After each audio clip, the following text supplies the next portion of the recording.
Broadcasting from the Ante Up studio, it's the longest running poker podcast for the everyday poker player with your host, Joe Scales.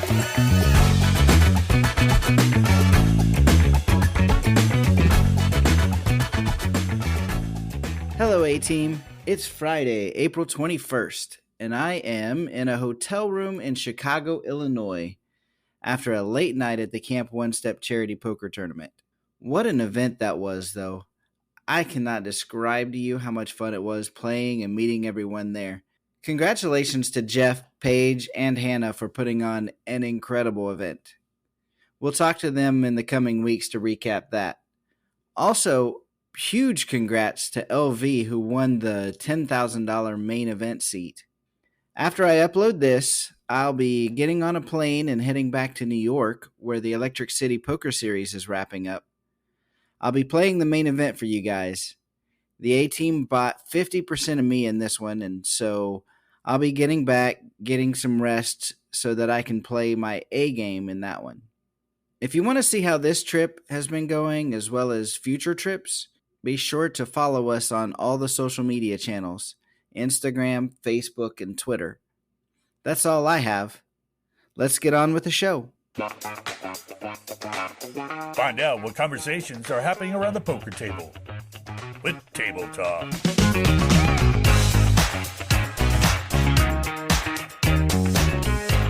We are back around the poker table with Mike. Hey, Mike, how's it going? Joe, how's it going, my friend? That's going well. We're around separate poker tables right now because you are traveling somewhere in Virginia. We're in Chicago right now. Oh, man, yeah, I wish I was with you, but this, what is it? It's 84 here already. It's on its way to 93. And dude, I wasn't ready for that. It went yesterday morning. I couldn't even get on the bike. It was like 38 degrees. And now today it's going to be 93 here in just a little bit. And tell me about the traveling you're doing. I mean, my gosh, you've been in New York. Now you're in Chicago. You're going back to New York for the weekend. Yeah, so we had so much fun in New York. We did interviews with some of the players down there, talked to Elliot, from Call the Floor. We had a lot of fun with him. And now, first of all, let me just tell you, I played the Rivers Revival out there first. Yeah. That would be my kind of warm up, right? Uh-huh.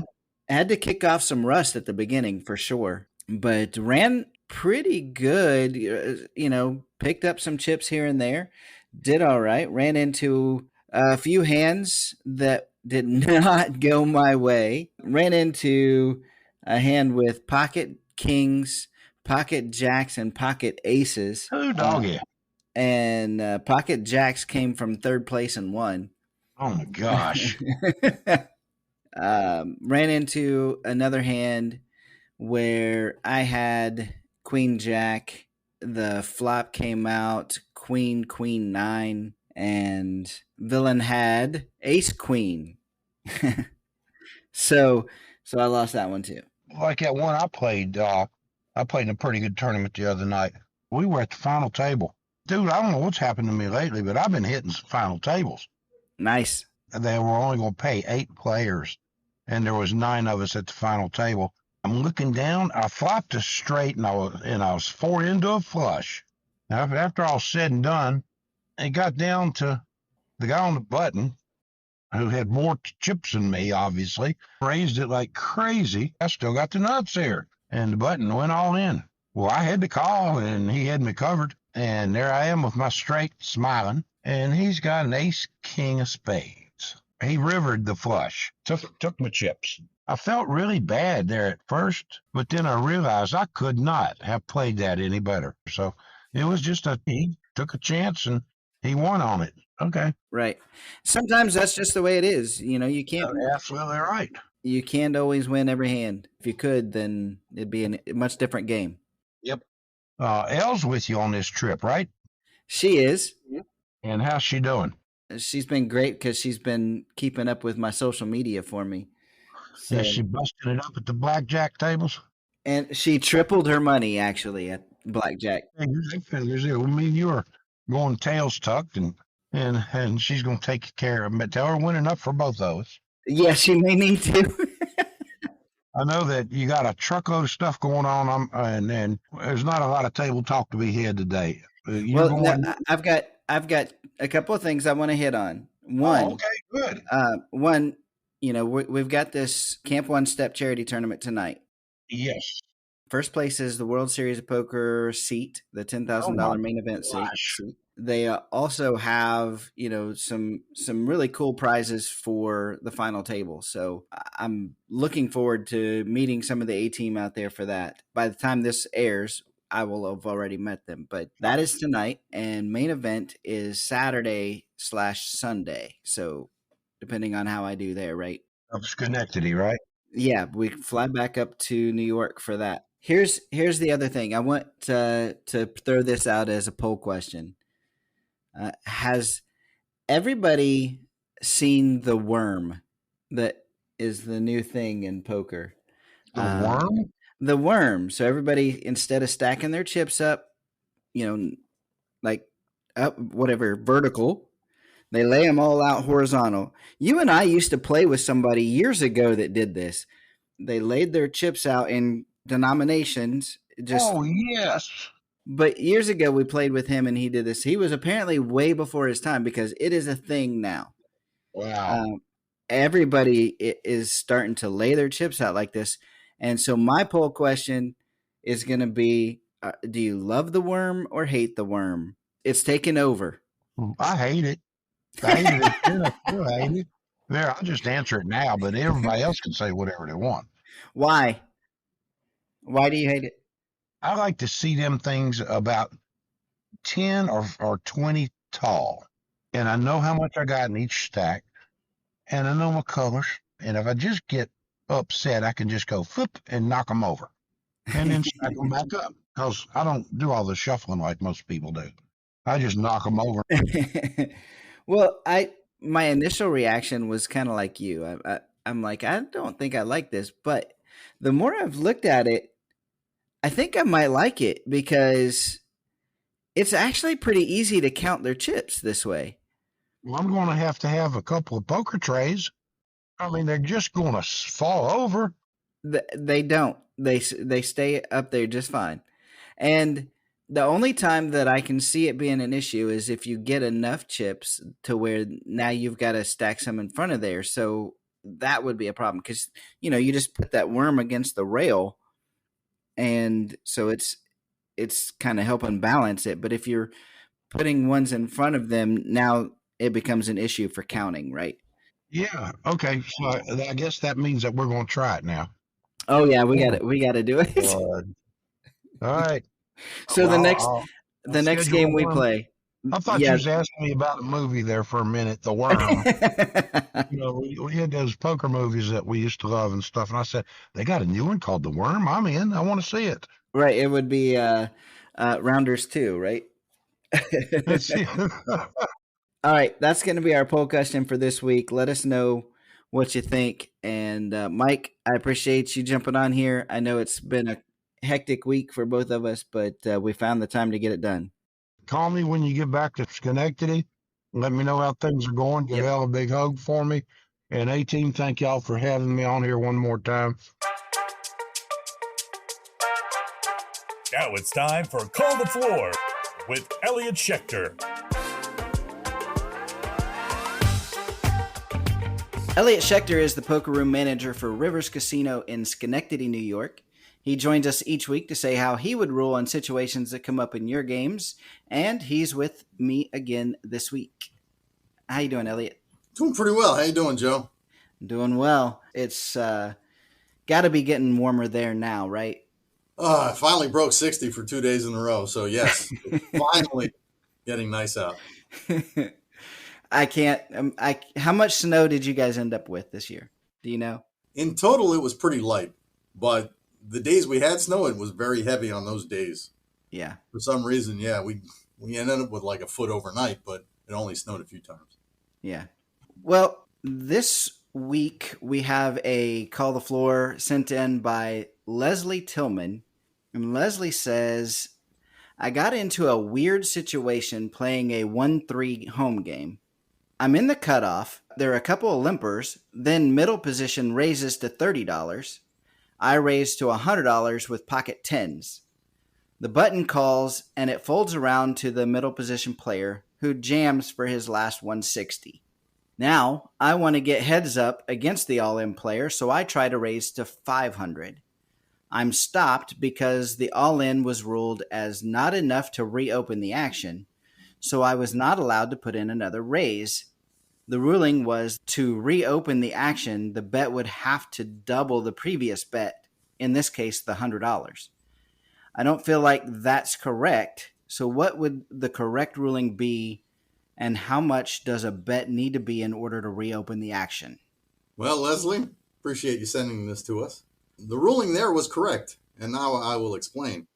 The 100% rule is what is being applied here. So any action in no limit hold'em must be 100% of the previous action. So when you raise, it must be 100% of that previous bet. Now, each individual action is a bet. So the beginning of the betting round, the blinds are 1 and 3. Middle position, open to 30. The action is $27. 30 minus the 3. So the action on top of 3 was 27. That gets us to the first raise, $30. You re-raised to 100. You didn't make the whole bet 100. You raised 70 on top of her 27 on top of the $3 blind. Right. With me so far? All right, so we got sent around back to middle position who they jammed for their last 160. Well, I've got good news and bad news. They put their money in, but it's not a raise. You raised 70 on top of 30 to make 100. No limit hold'em and table stakes being what they are, every player is allowed to get action on the last chips they have, regardless of their ability to raise. When they put the extra 60 in on top of your $100 total bet, they were not raising you. They were just getting action on their money. 60 is less than 70, and therefore did not open the betting to you. If you were allowed to raise his 160, you would not be raising their 160. You would be, in effect, raising your own 100 because their 60 is not action in this round. It is merely the ability for that player to get interest on all of the chips they have in front of them. You would effectively be raising yourself. You would be making the third bet and the fourth bet. And as I like to tell players in this situation all the time in the rooms I run, only orphans can raise themselves. The betting was not open there. So to anybody who didn't call your $70 raise to 100, the betting was wide open. So if they're facing that 160, the betting is open to them. If they raise, of course, now the betting is open to you. But if nobody puts any more chips in above that 160 and it gets back to you, that betting is not open to you. You already made it to 100, and that 60 doesn't count as a raise after your raise. Yeah, that makes sense. So the other question was, how much would have to be the legal raise in that case then? Well, $70. So Yeah. They would have had to have been all in for 170 or more for that betting to be open to you. Yeah, like you said, that's pretty cut and dry. If they would have had $10 more, then that would have opened it up. Or you would have bet $10 less. Exactly. And I'd like to know where this game is. That's a super aggressive game. Sounds like fun to me. Yeah, that's true. Leslie, I hope that clears it up for you. I know sometimes that can get kind of confusing when you're in the moment. So just think of it, like Elliot said, just over your raise. So your raise was 70. So they've got to go at least 70 to open the action again. Precisely. If you guys have another Call the Floor that you would like Elliot to go through, send it to podcast@anteupmagazine.com. And Elliot, I appreciate the time. You're very welcome. Glad to be here. And we'll talk again soon. Absolutely. See you later. Let's break it down with Hand of the Week. We're back here with another Hand of the Week with Patrick. Hey, Patrick, how's it going? Good. How are you, sir? I am good. It's been a travel-full week. Yeah, you guys have been all over the place. What time zone are you in right now? We're in Chicago, so it's central here. Very nice. All right. We just got into Chicago a few hours ago, actually. So glad we can get this in. Absolutely. How did everything go in New York? It went really well. We got a lot of video that we'll be putting out there soon.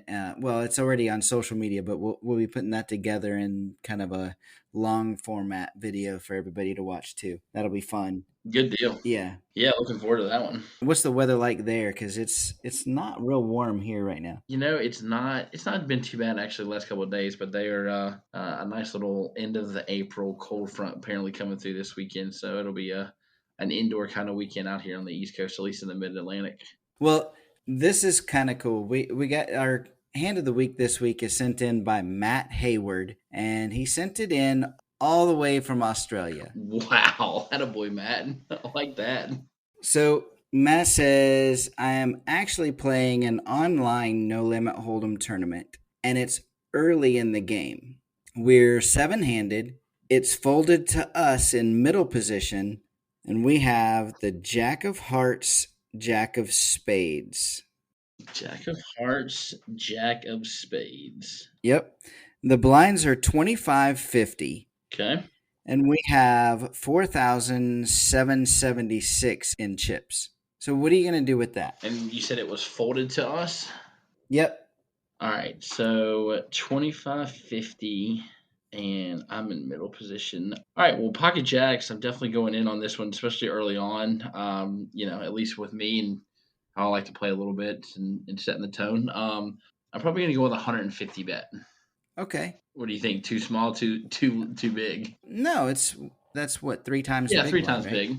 I don't mind that Okay. at all. So Matt says, I'm in raised to 100. Okay.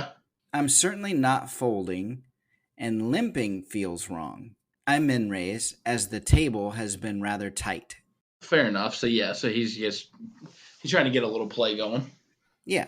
So the button, who has 25.84 in chips, and the big blind with 28.64 in their stack both call. Okay.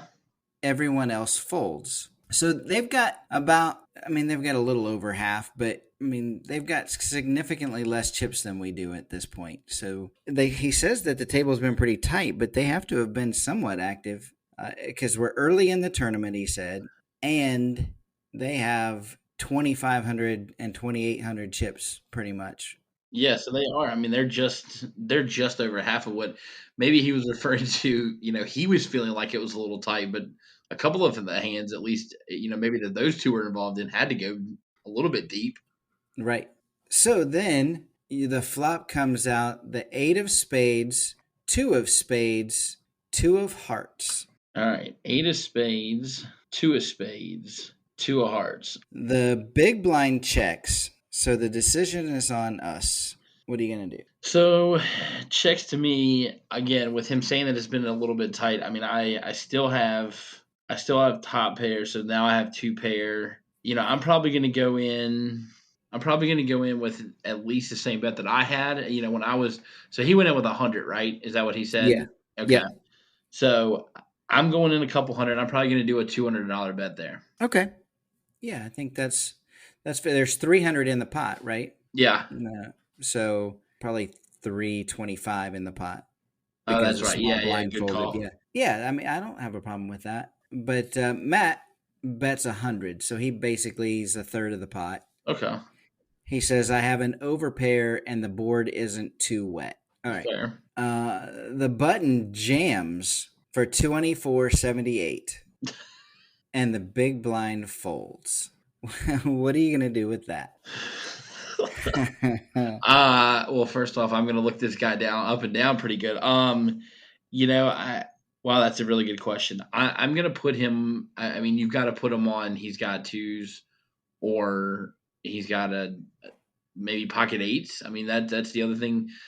One of 3 things in my head. He's either got a 2 or he's got pocket 8s, or he's just trying to buy this one that it's not that great of a flop across the board, with just a low pair like that. He's trying to buy it out. But either way, early in the tournament, I'm not putting in half my chips to see what the guy's got. So I'm probably folding. I don't know what Matt does, but I'm probably folding. Yeah, I feel like, the one saving grace you could say is you have them covered, right? Yeah. So you're not going to bust out of the tournament. Right. But if you play with that kind of a mindset, you're going to be out pretty quick. So I don't see the point in making this call. If you're right, then you're getting his chip stack. But really, I mean, he's making this bet to win 325. Doesn't make a lot of sense, right? No. The problem is with players in these online tournaments, a lot of times you'll see them just kind of go crazy in the early parts, especially, and he doesn't say if it is or not, but especially in a rebuy tournament, then they'll go a little nuts early on because they know that they can rebuy if they don't double up. Yeah, that's a good point. So, Yeah, I mean that's it. It goes back to what I was saying. I don't know if I explained it. I mean, I would love to be able to look this guy, in the face as that goes. But like you're right with some of these online things. I mean, if who knows to be very honest with you, part of me does. The gut says, hey, get away, just keep on playing. It's early in the tournament. But the risk taker in me wants to say, all right, you know what, let's get this guy gone. But you're right. If it's a rebuy and he's back again, I've learned nothing other than I just he's a little bit crazy. yeah, exactly Really, right. that's what it comes down to. If I end up taking his chips and rebuys back in, then I mean I know I've got a crazy person to my left. So what did Matt end up doing? What our friend Matt do? Well, Matt says if I call and lose, it's half of my stack. So I'm still in with a shot. The jam seems very polarizing, meaning, he's got either the nuts or he's bluffing, basically. Right. That said, I doubt if the villain had aces, kings, or queens, since I would expect a raise pre-flop. If they have a 2 or pocket eights, the jam seems overkill. My gut is saying I am very possibly ahead, so I call. Good for him. Way to go, Matt. What ended up happening? Villain turns over king of spades, 10 of spades for a flush draw. The turn is a good card for me in the 7 of diamonds, only for the river to be the king of hearts. Oh, The villain spikes a better 2 pair, kings and 2s. Yeah, that's tough. He says, let me know what you think. No limit hold'em tournaments are not really my common game. So, in hindsight, I think maybe the call here is not the right play. If it was a PLO game, Pot Limit Omaha game, I think a fold is much easier since the opponent is way more likely to have a 2 or pocket eights. But that's not hold'em. Matt, I think at best you're probably flipping. You're just hoping that they don't outdraw you on those last 2 cards. in all honesty, what he flipped was probably the best case scenario. I mean, the guy pushes all that for a flush draw and then happens to hit a higher, pair. What? Yeah, but I mean, he's got, 9 outs for the flush draw. Yeah. And then he's probably thinking at least one card is over your hand, right? That's if you don't already have a pair. So I understand it's just too much money. Players that aren't comfortable playing certain spots later on will do this. They'll shove because they're not sure how to play those later streets. So they don't have to make those tough decisions later, right? Yeah, it's true. So that's probably where that's coming from. I think the right play is to fold here. Even though you're ahead, I just think you still fold. It's too early in the tournament to be flipping. So yeah, that is honestly, I mean, that's a tough hand. I do feel for him because he is right. I mean, and what you're saying, he is ahead big time. And then it's also tough to read people when you're doing the online things. I mean, they're a little bit more freewheeling. That's a tough hand. Yeah, that is tough. But Matt, I appreciate you sending that in all the way from down under. Yeah. So podcast gets released and then he gets it. I guess it would already be close to Saturday by then. I never really thought about it that way, but yeah. It's a good weekend listen for Matt and his friends. Yeah. Well, Matt, I know along with the hand of the week, he said he doesn't get to play as much as he would like, but it's good that he has some online that he can play. Matt, again, we appreciate you sending it in. And if you have any other hands of the week that you would like Patrick and I to break down, send it to podcast@anteupmagazine.com. Patrick, appreciate you jumping on here with me. Joe, it's a pleasure as always. Everyone out there, you guys have a good week, and we will see you next week. The question is, how you running? Todd Lemansky is our ambassador in LA, and he's joining us this week. Todd, I know we always start with how you running, but have you been able to even play much poker since we last spoke? No, I was going to tell you I have actually been running ragged because where I worked like 5 days in a row. A couple of them were overtime, and then one day I closed and got home at like 4 a.m. and was back at work at 2. And so, yeah, I haven't gotten to play any poker since my deep run, but I've just been working a lot. And but yesterday I had the chance to relax and recover. And unfortunately, the U.S. MLS-based team only tied Mexico yesterday, and it was kind of an uneventful game. But the good news is I feel back to normal. I was definitely pretty tired and run down there for like the last few days, but now I'm back up and good. Believe me, as much traveling as we've done, I understand. And this week has been a little hectic, so I get it. Well, I know you mentioned jumping back on because some things were happening there. So tell me a little bit about that. Well, last time I was on the show, we had just started the Mega Millions. I think it was the day 1A. And as of yesterday, the Mega Millions is over, and so is our winning of the Green series. So yeah, we had 33 flights. It was like every day for about a week and a half. We had a total of 4,817 entries across all the flights. So that was $25.60 for the $275 flights, 2,078 entries for the $560, and we had 179 3,600 day 2 buy-ins. The total prize pool, we had a $1.5 million guarantee, and the total prize pool ended up being over $2.1 million. Wow. And first place was originally slated to be 351,875 with 205,295 for second, but when they got down to four-handed, they made a deal, and then they saved 10%. So they played the last four played out for first for like another for $80,000 is what they. Yeah, this guy Essa Homayun, he won. He's the Mega Millions winner.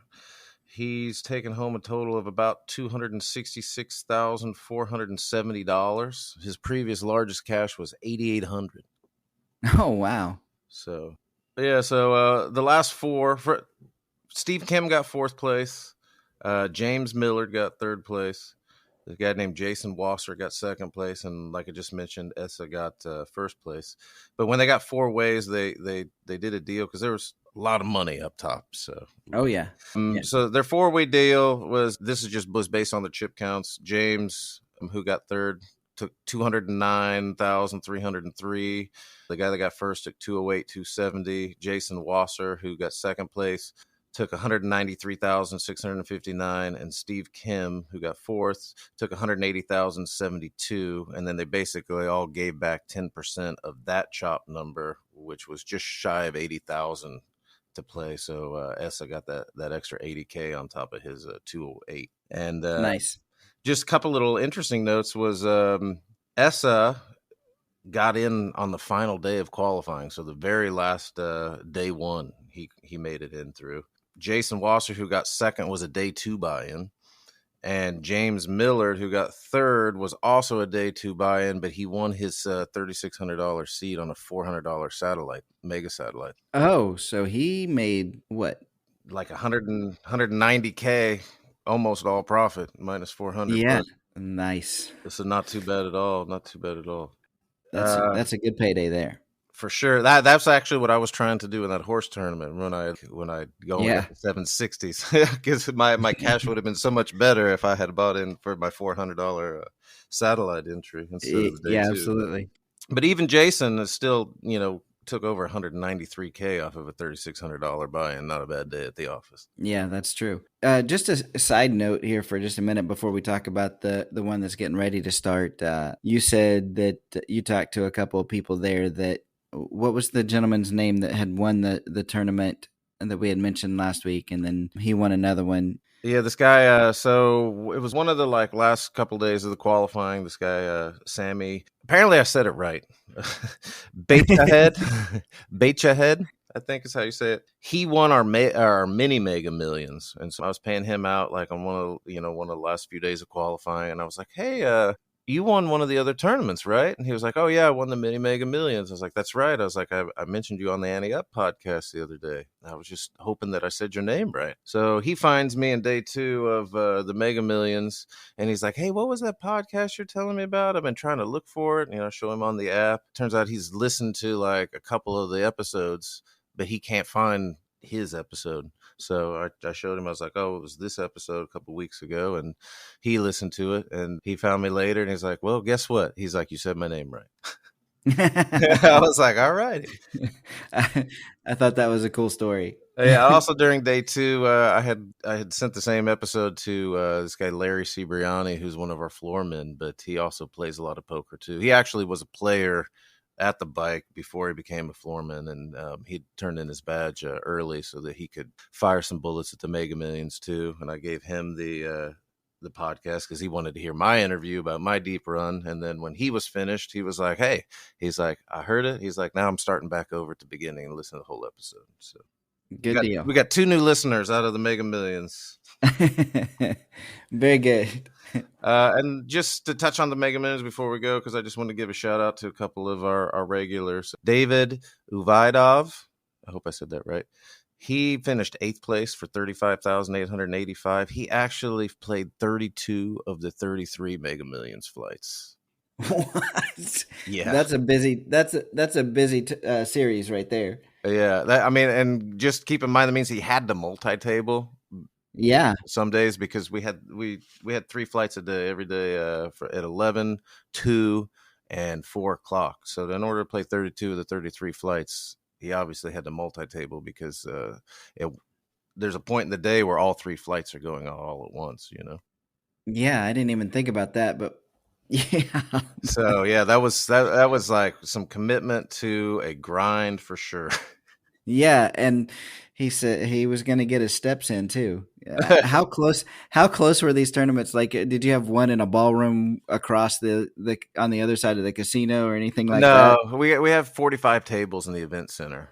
Okay, so but the 2 o'clock flight and the 4 o'clock flight are usually on the opposite ends of the room. So there was a little bit of back and forth. I wonder. Multi-tabling online is obviously like a thing and can be done, but I always wonder how much value you're losing multi-tabling because you inevitably are going to miss some hands going back and forth multi-tabling live. Well, and you're also missing out on some information, right? Absolutely. Strategy standpoint, you're missing out on a lot as well. Yeah, it was like when I played that 9-game mix at the Commerce. I wasn't multi-tabling, obviously. There was a round that we were playing ace to 5, and I bet, and this lady called, and she had a 7, I think it was. Anyway, I was like, "Man, you don't bet that?" 'Cause she had like a really good 7. She's like, "Oh no, I bet a 6." I was like, "Okay." Like 2 hands later, we get to like the last draw round, and she leads into me, and I've got a 7-5 because I've been drawn to a wheel, and Yeah. I was just like, damn. I was like, this lady just told me she only bets a 6, right? I was like, I should fold, right? I got a 7-5, but like, how in the hell do I fold a 7-5? So, I was like, I guess I call. I was like, I think most people would raise here, but I guess I call. And sure enough, she turned over a 6. So yeah, that's exactly the kind of information you can get being at the table the whole time, Yeah, exactly. All right, I wanted to give one more shout out because yeah. There are actually 3 more shout outs. Larry Quang got 9th place for 27,520. And I wanted to mention him not only because he's one of our regulars, but he's actually a former Mega Millions winner as well. Oh, okay. And then we got Kenneth Morrison and finished 10th, and Jeffrey Archiver finished 20th. And if we didn't mention it, then I think Sammy finished 33rd in the Mega Millions. Very good. That was all my shout outs. That's good. Well, congratulations to everybody there. And so what do we have coming up now? All right, starting tomorrow, or I guess today when this episode drops, tomorrow the 21st is the 2023 California State Poker Championship at the Commerce Casino. It's going to go from April 21st to May 21st, so we got a whole month of poker, and it looks like a couple horse tournaments in there. I'm gonna have to get myself in the mix there again. See if There you go. see if I can have another deep running horse. But it looks like I got some decent events here.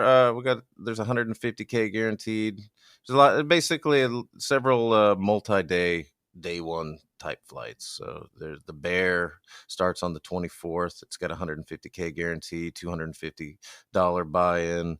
The main event is first flight's on Monday, May 8th, and the last flight is Friday, the 12th.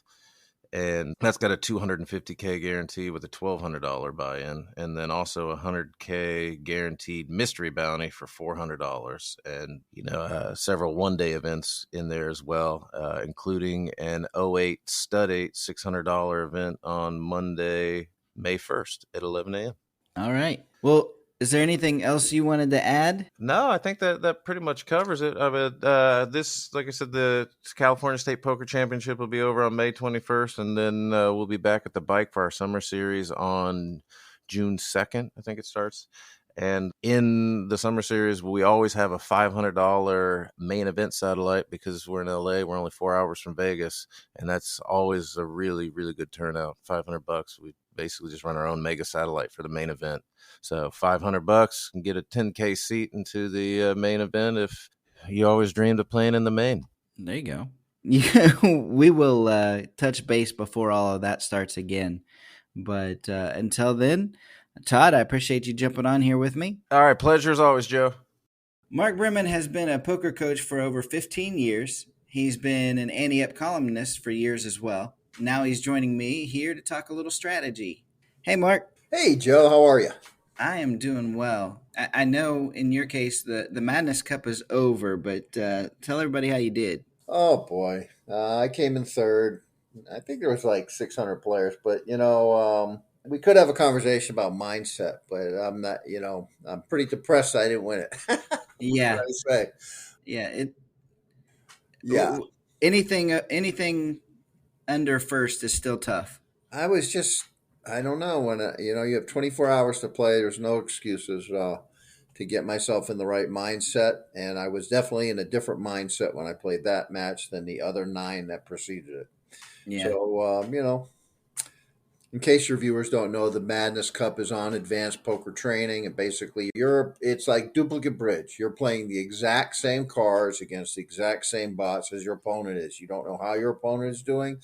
He doesn't know how you're doing. At 3 o'clock or 6 o'clock Eastern, you look and you see who accrued more chips or who lost less chips, and then you advance. It's a great tournament. So it's pure skill. Yeah, sounds super fun. I want to try that. Good. So another thing that you mentioned to me in conversation was we talked about after you muck your cards, is it right to think about the coulda, woulda, shouldas, all those things. So elaborate on that a little bit. Yeah, we talked about that on the phone, last week? Thank you. Yeah. I often thought about coulda, woulda, shoulda as a handle for my online poker days. And that's what my grandpa used to say when he used to come back from the races. Yeah, I think all players do it. Somebody raises, another person re-raises. You do the right thing. You throw away your pocket fours. You're in a big tournament, and a 4 hits the flop, and your brain starts thinking about what would have been, what could have been. It was the biggest part of the night. There's also, you're playing in a 1-2 game, and your 6-8 offsuit in early position, you felt like playing it and you didn't play it. Not that you should have, not that you shouldn't have, but it depends on the structure of the game. And, but the point I'm trying to make is you don't play it from whatever. From maybe it was on the button, but the flop comes, 5, 7, 9, and you would have flopped a straight. And your brain starts thinking about this imagination, what I call imaginary poker, and it's such a waste of energy. And there's those that do and those that don't. And when I'm coaching my players, I coach right from the beginning, right from the get go, that when you put your cards in the muck, you have to hypnotize yourself to not know what they were. If you're doing it my way, you don't even know that you would have flopped a straight or that you would have flopped a set. And that takes practice and it takes a mindset. Sure. I think I mentioned mindset at the beginning of this thing. And when I played my round that I lost in, I just wasn't in the same mindset that I was in earlier. And I don't even think it was success syndrome. I think it was something to do with the sleep I had the night before and other stuff that was going on. But no excuses. I played a lousy round. So think of your brain as a cell phone battery, and you're wasting all that energy on a hand that's not even with you. So once you muck your cards, you've already hypnotized yourself that those cards don't exist.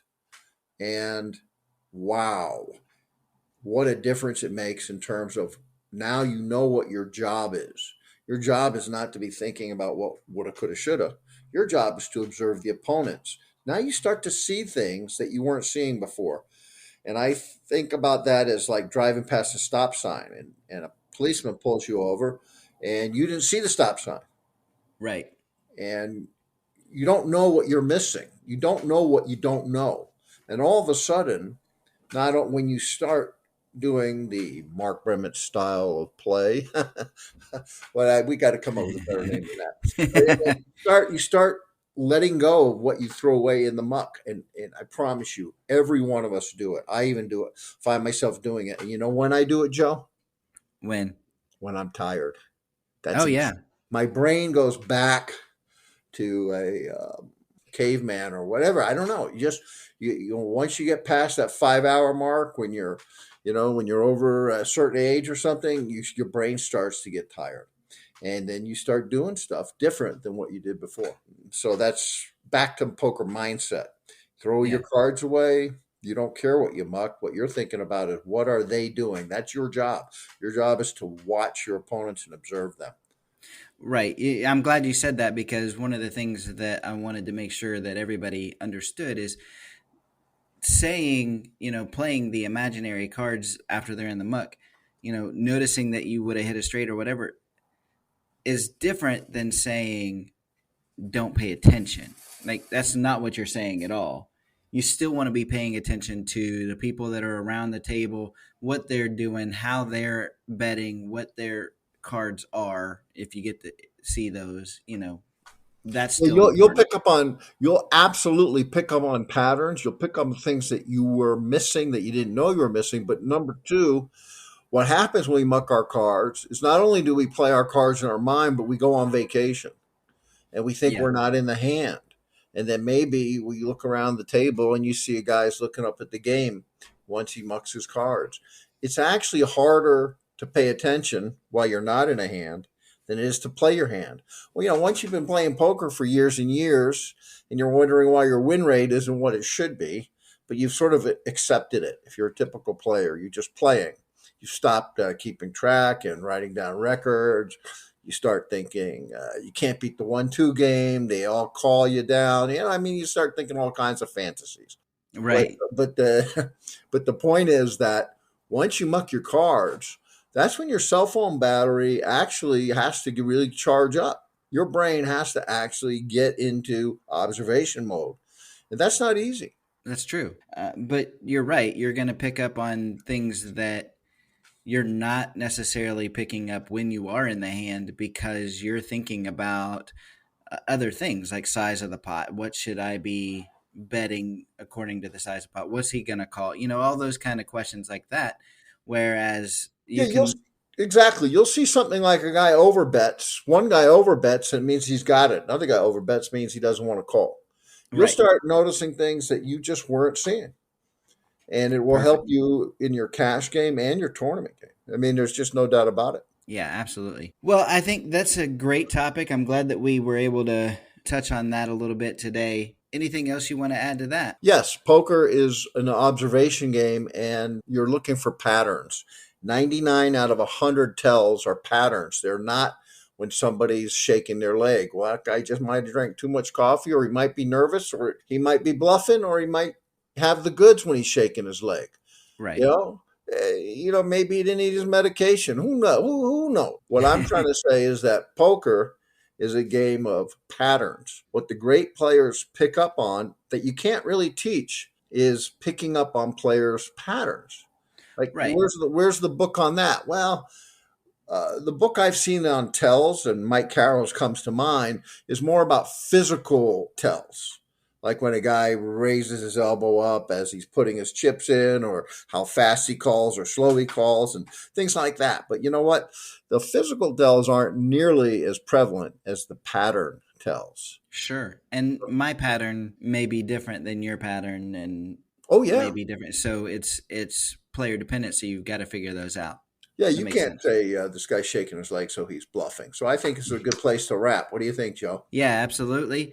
If you guys would like to get in touch with Mark, his email is bremettmark@gmail.com. And if you have any strategy questions that you would like to ask Mark, send them to podcast@anteupmagazine.com. Thanks, Mark. Awesome. Take care. It's time for Joe's One Outer. As I sit in my hotel room to record this, after a week of running fast and sleeping little, I think this is the perfect topic for this week's One Outer. You see, poker provides entertainment, a way to meet new friends, and hopefully some money in your pocket. However, one thing that poker doesn't provide is the means to stay active. Poker is a very sedentary activity. We sit around for long periods of time in some high-stress situations that require intense concentration and the ability to make decisions fast. The food you eat directly correlates with the energy you have, which in turn affects your performance. A healthy diet is something that poker players should be interested in for more reasons than just winning at poker, because when we're on the road or at the tables for a long time, fast food tends to be the go-to. But a good diet and healthy lifestyle is important for poker players to stay at their best for long periods of time. Make sure you have a complete meal, but nothing too heavy. The idea isn't to fall asleep at the tables. Then grab some light snacks in the times between to refuel your batteries. The key word there is healthy, though. It's all too easy to grab a bag of chips or candy while you play, but those are not going to give you the energy you need to perform well. Try fruits, nuts, or my personal favorite, protein bars. I also know a lot of players who will drink tons of coffee or energy drinks instead of water. You need to be hydrated to think clearly and make good decisions during play.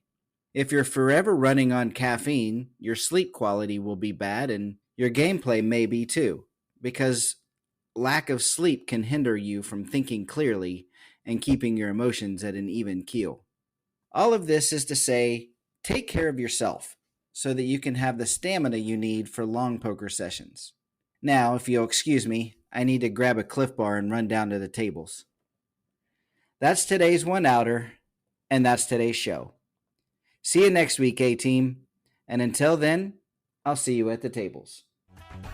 The Ante Up Podcast is a production of AnteUpMagazine.com. Contact the show at podcasts@anteupmagazine.com or call the show at 540-339-7741. If you'd like to advertise, send an email to editor@anteupmagazine.com.